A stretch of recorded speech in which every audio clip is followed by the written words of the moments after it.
Saudara, hadapi proses hidupmu. Karena semua penderitaan itu ada time limitnya.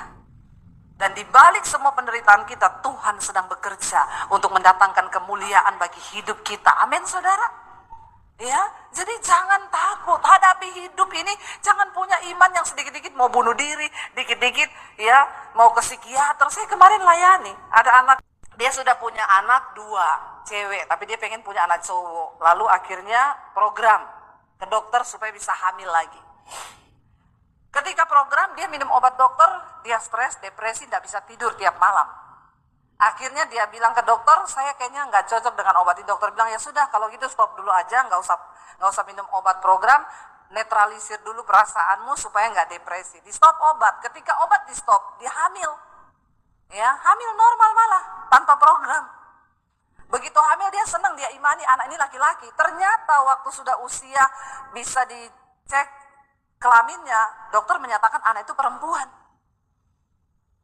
Dia mau gila, saudara.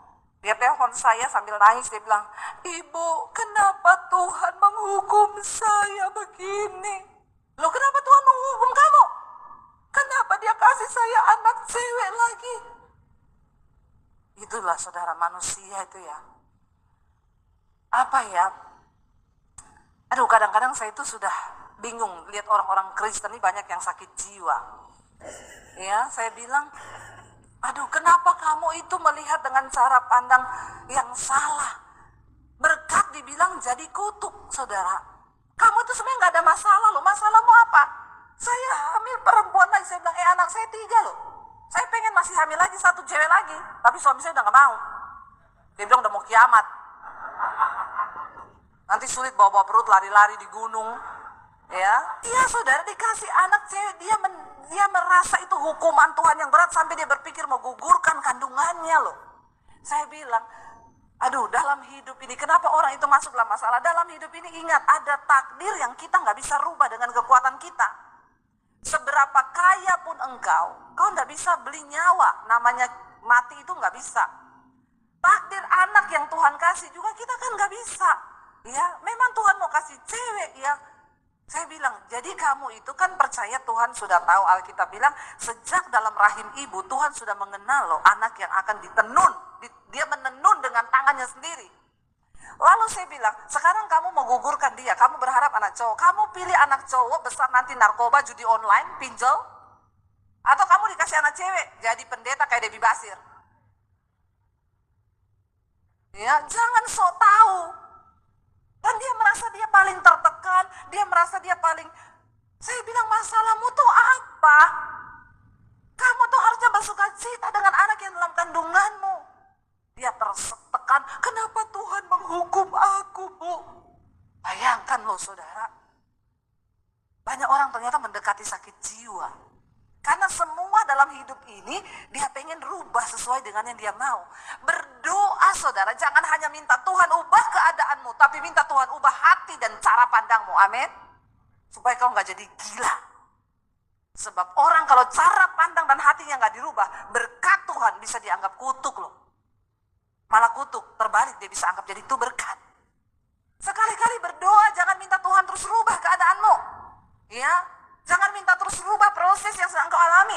Tuhan, aku tahu aku sedang menghadapi proses ini. Aku berdoa hari ini, jangan ubah proses ini sebelum engkau mengubah hatiku dan cara pandangku.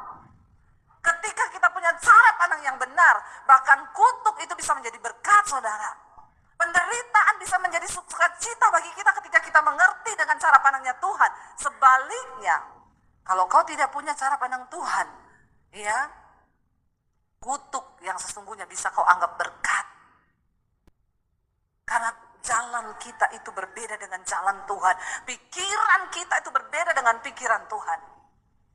Mari kita sedang ada di hari-hari terakhir. Tolong saudara, saya ini khotbah sampai berkeringat loh. Jangan bilang saya tidak mengingatkan saudara. Tugas kita hamba-hamba Tuhan hari-hari ini mengingatkan. Kenapa kita sedang berpacu dengan waktu yang begitu cepat. Tuhan akan segera datang kembali. Apakah ada iman dia temui di dunia ini? Yesus bilang. Yesus berkata, cuma satu yang dia tanya, kalau aku datang kembali ke dunia ini, adakah iman? Masih aku dapati. Karena memang akan banyak orang yang pada akhirnya mundur meninggalkan Tuhan hanya karena persoalan, tekanan, dan pergumulan hidup. Kita belajar, saudara tahu Timotius, dia terus memberitakan Injil. Dia pergi untuk memberitakan nama Yesus. Dia menderita bagi Kristus. Dia memberitakan kabar baik. Makanya Rasul Paulus bilang, jangan malu bersaksi tentang Tuhan kita. Dan jangan malu karena aku seorang hukuman karena Yesus. Melainkan ikutlah menderita bagi Injilnya oleh kekuatan Allah. Orang Kristen sekarang jarang yang menderita karena Injil. Saya bilang cepat cari gedung yang paling tinggi, lompat saja. Hidupmu itu cuma bikin susah orang. Kerjaannya cuma masalahnya jatuh, pinjol, persinahan, percabulan, selingkuh. Itu terus yang jadi masalahnya orang Kristen ini. Kita mau bicara tentang mengasihi Tuhan yang teguh menderita karena Injil, pret.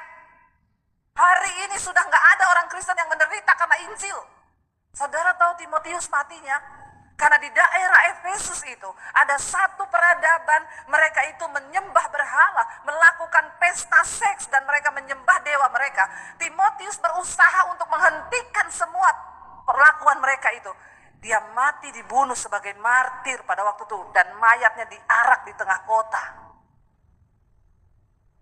Apa yang sudah kita lakukan bagi Tuhan? Jangan cuma sibuk menderita karena dosa. Berhentilah menderita karena kebodohan. Berhentilah menderita hanya karena kedagingan kita. Mari kita ambil bagian di dalam penderitaan Kristus, saudara. Mari saudara, ya, matikan daging kita.